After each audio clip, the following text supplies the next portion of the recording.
Like Brett was really ready to like not talk about Taylor Swift ever again, and you Still. and you've been like willing to let me continue to talk about her, and you've been willing to like let me continue the conversation, especially this year, which was Yeah. the pivotal year. So I know I think obviously it was our podcast. It was the three of us, and that is why. Did either of you read the profile? The profile was actually really good. It was really long. It is really long. I skimmed it. I read paragraphs that jumped out at me. I did not read the whole thing. I got some interesting tidbits. Yes. She has led an interesting life, and she has made some powerful decisions that have benefited her well. I did enjoy the story about her first, like right at the beginning of the article, it talked about her Kenny first Chesney. her first heartbreak when she was like scheduled to open, and it was going to change her. She got career. the Kenny Chesney tour. It would change her career. She gets so much money, and then he got sponsored by a beer company. Mm-hmm. And she wasn't old enough to be involved. And he came back to her at like her 18th birthday party and gave her a check for all the money that she probably missed out on by being the opening act. And she was able to like pay her band bonuses and pay for tour buses and everything. Yeah, I was gonna say, let's just do the list of things that she paid for with that check, and then let us try to figure out how much that check was for. So he is like, I'm sorry, this kid couldn't tour with me. It would have been a big deal for her. She would have made a ton of fucking money. And so he sends her a birthday check, right? And it's like Brett just said, I'm searching this as I look. It's like she paid bonuses to her band. It paid for her tour buses, right? Mm-hmm. Like it paid for so much. How much was this check? Probably inflation considered. I mean, I don't know, probably $1 million. I don't know. And when I know Kenny Chesney makes a lot of money, but I think of people at his level of fame, which is probably bigger than I think, as like not able to cut $1 million check. I think in 2006, I think he would be able to very easily, because you got to think about a couple things there. One, the economy for the music industry had not completely collapsed yet. Like people were still buying CDs, and he was selling a shitload of CDs. Like we didn't listen to him because we're not his demographic, but he was selling a shitload of CDs. And man, I saw him in 2007. It was girls' night out at the Indiana State Fair. I went with my mother-in-law and my wife, girls' night out. Okay, so that's a big thing to play too, right? Like so he's playing like big venues. Like Indiana State Fair is like, you know, he's getting paid well for that. Good venue. Yeah. Well, not to mention the merch sales, right? So like, you know, so you're getting merch, you're getting touring, you're getting still CD stuff.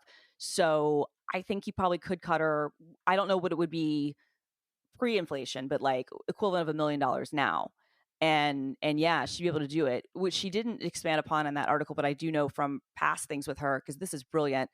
So they bought their buses, and I think they actually bought them from Kenny Chesney. And they wait, this is money laundering. This is starting to look like a different deal. No. Now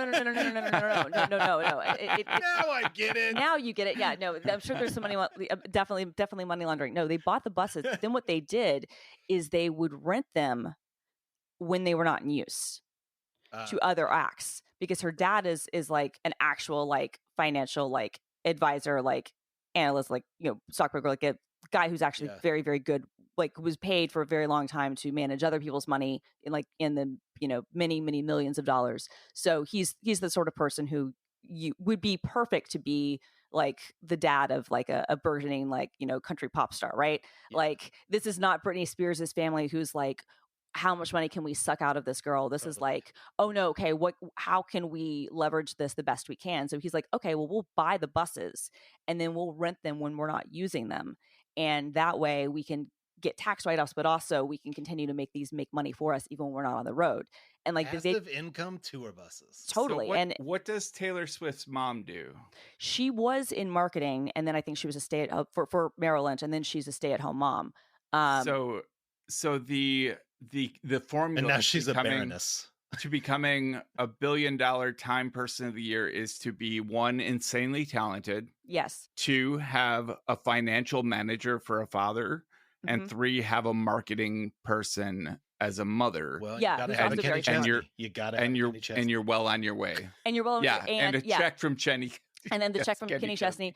Yeah, no, I mean, to be clear, like it's her talent alone, I think probably she would have gotten a record deal, especially when they were giving everyone record deals. Sure. The reason a lot of people got record deals. Oh, no, to be very clear. We don't hear about them anymore. Oh, no, absolutely. And to be very clear, I think the reason she's been so successful, and she, I think, would be the first to admit this, is like she came from money. Her family was willing to move to Nashville for her. Like they literally like picked up, like went from their like their palatial estate or whatever in Pennsylvania, went to Nashville like to help her pursue her dream. They had the money to do it, and then they had the money to invest. And also, when she was signed to a songwriting deal with one of the record labels, and they were like, they didn't want her to perform her own songs. They were like, well, we'll give you a record deal, but we want you to sing other people's stuff. And she's like, this isn't right. I'm not going to do it. I'm going to back out.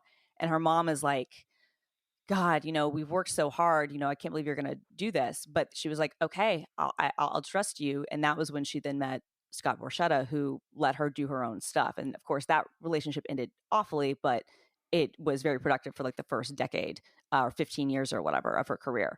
So, yeah, but to be very clear, like, having the right support system around you, which almost no one of her age ever has, like the dividends. And to this day, she even says in the article, she like that she considers her thing like a small family business because her dad's still involved, her mom's still involved, her brother's involved. Like, they keep it tight. I have a friend who would frequently reference his family's small business, and then I realized he was a trust fund kid who didn't have to work, and that family business was massive, but it was controlled by a small number of family members. Yeah, like, which I think is basically this. Yeah, exactly. Yeah, that's amazing.